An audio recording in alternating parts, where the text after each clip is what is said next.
Okay sir. అంటే ఇప్పుడు వీళ్ళు అధికారంలోకి రాకముందుకు కాంగ్రెస్ ప్రభుత్వం అధికారంలోకి రాకముందు గత పాలకులు ఏదైతే టీఎస్‌ను టీజీగా టీఎస్‌గా పెట్టారు తెలంగాణ స్టేట్ అని. మనము తెలంగాణ రాష్ట్రం కాబట్టి టీజీ అని.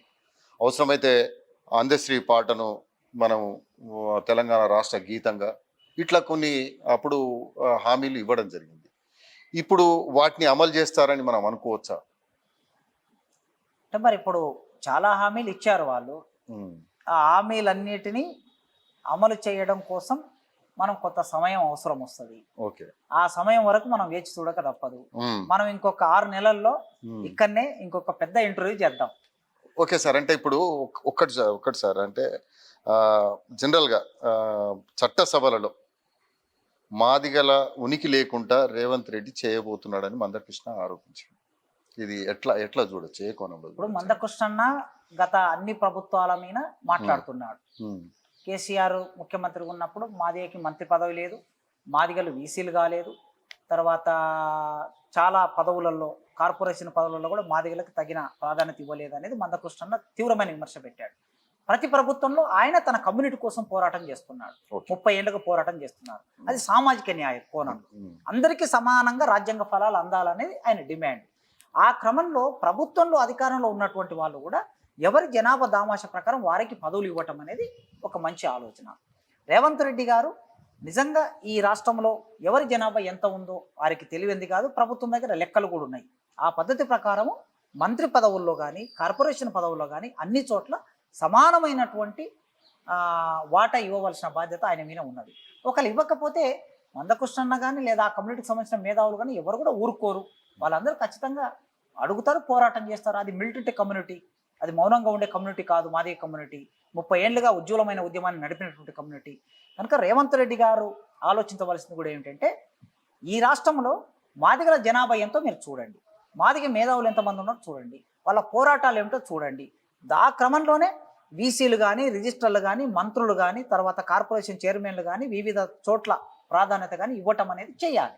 చేసినప్పుడు మందకృష్ణ ఎందుకు మాట్లాడగలరు. అందుకోసమే ఆయన రేపు విస్తరించబోయే క్యాబినెట్లో ఖచ్చితంగా మాదిగలకు ప్రాధాన్యత ఉండాలని నేను కూడా కోరుకుంటున్నాను. Okay sir. అంటే ఇప్పుడు 39 మందిని ప్రతిపక్షంలో కూర్చుండబెట్టింది ప్రజలంతా. ఇప్పుడు అందులో నుంచి కూడా జంపు కావాలని చెప్పేసి చాలా మంది ప్రయత్నిస్తున్నారు. మొన్న నలుగురు కూడా కలిసిండు, అంతకుముందు కూడా ఒక ఎమ్మెల్యే కలిసిండు. వాళ్ళకి ఇచ్చే సూచన మీరు? నేను వాళ్ళకి సూచన ఇచ్చేది ఏమి లేదు. ఎందుకంటే వాళ్ళ గత చరిత్ర ఏందో కూడా తెలుసు. వాళ్ళు గతంలో టీడీపీలో ఉండి టీఆర్ఎస్లోకి వచ్చింది. ఇప్పుడు టీఆర్ఎస్ నుంచి కాంగ్రెస్లోకి పోతారు.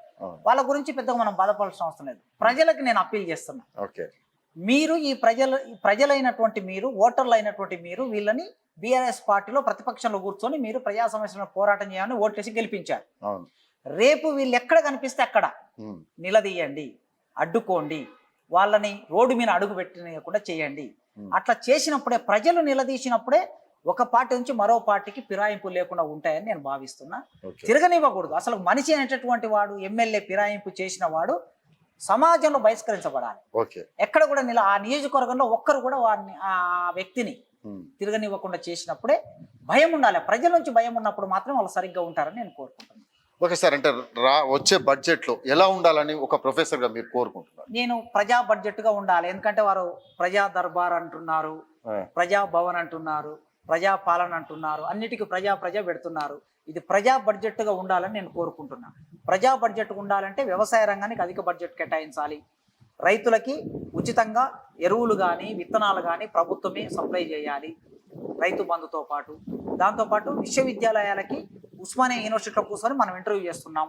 ఈ ఉస్మానియా విశ్వవిద్యాలయం 100 ఏళ్ళు కంప్లీట్ అయ్యింది. ఇది చాలా పతనావస్థలో ఉన్నది. దీనికి వెంటనే ఈ బడ్జెట్లో 1000 కోట్లు కేటాయించాలని కోరుకుంటున్నా. మిగతా విశ్వవిద్యాలయాలు కూడా 500 కోట్లు కేటాయించాలని కోరుకుంటున్నాం. ఖాళీగా ఉన్నటువంటి 900 పోస్టులు ఖాళీ ఉన్నాయి ఓయూలో. వెంటనే 900 పోస్టులు ఫిలప్ చేయాలని కోరుకుంటున్నాం. మూతబడిన పరిశ్రమలని మళ్ళీ పునరుద్ధరించవైపుగా బడ్జెట్ కేటాయించాలని కోరుకుంటున్నాం. ప్రభుత్వ విద్యారంగం, స్కూళ్ళు, కాలేజీలు, డిగ్రీ కాలేజీలు కూడా చాలా పతనావస్థలో ఉన్నాయి. వాటికి బడ్జెట్ లేదు.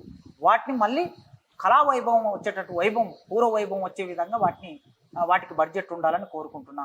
మొత్తం విద్యారంగానికి ఈ బడ్జెట్లో కనీసం 20% బడ్జెట్ కేటాయించాలని నేను ఈ సందర్భంలో విజ్ఞప్తి చేస్తాను. Okay sir, thank you.